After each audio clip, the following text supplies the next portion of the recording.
तो दोस्तों अब से एक हफ्ता पहले यूरोप का दिल कहे जाने वाले चेक रिपब्लिक की राजधानी प्राग में 70,000 से ज्यादा लोग इकट्ठा हो गए और जबरदस्त विरोध प्रदर्शन किया गया। किसके खिलाफ? अपनी सरकार और नाटो के खिलाफ। इतना ही नहीं, अब से कुछ समय पहले स्पेन की राजधानी मैड्रिड में एक बहुत बड़ी नाटो समिट हुई थी। उस समिट के बाहर हजारों लोग इकट्ठा हो गए नाटो का विरोध करने के लिए। इतना ही नहीं, इससे भी ज्यादा बड़े और जबरदस्त विरोध प्रदर्शन शुरू हो गए हैं फ्रांस में। जी हाँ, फ्रांस की राजधानी पेरिस में इस समय बहुत ही बड़े लेवल पर प्रोटेस्ट किए जा रहे हैं नाटो के खिलाफ।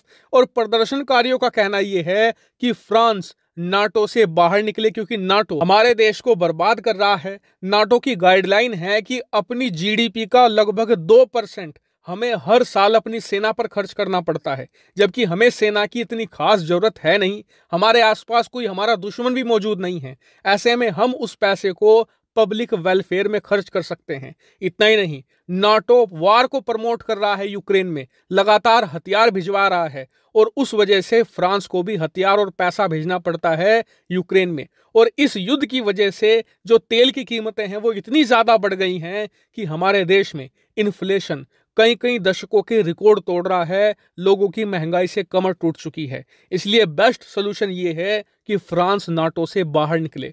और ये सिर्फ फ्रांस की बात नहीं, आज की तारीख में आधे से ज्यादा यूरोप में ये मांग उठ रही है कि नाटो से बाहर निकला जाए। और लोग नाटो के खिलाफ गुस्से में इसलिए ज्यादा हैं क्योंकि जो रूस यूक्रेन युद्ध है वो बहुत ज्यादा लंबा खिंच चुका है। 6.5 महीने हो चुके हैं और आने वाले 4-5 महीनों तक इसके खत्म होने के कोई आसार नहीं दिखाई दे रहे। ऐसे में एनर्जी के जो प्राइस हैं वो लगातार बढ़ रहे हैं और महंगाई आसमान छू रही है। इसके अलावा वर्ल्ड बैंक, IMF खुलेआम कह चुका है कि 2023 में एक बहुत बड़ी आर्थिक मंदी आना लगभग तय है, जिसमें यूरोप को इतना ज्यादा नुकसान होगा कि उससे उबरने में 1 दशक से ज्यादा लग जाएगा। और ये ऑलरेडी शुरू भी हो चुका है। मैंने आपको बताया था अब से एक हफ्ता पहले कि जो पूरे यूरोप की मुद्रा है यूरो, वो कभी डॉलर से मजबूत हुआ करती थी, लेकिन आज की तारीख में वो डॉलर से कमजोर हो चुकी है। यहां तक कि पौंड, जो बहुत ही स्ट्रॉन्ग करेंसी मानी जाती थी, वो भी लगातार टैंक कर रही है।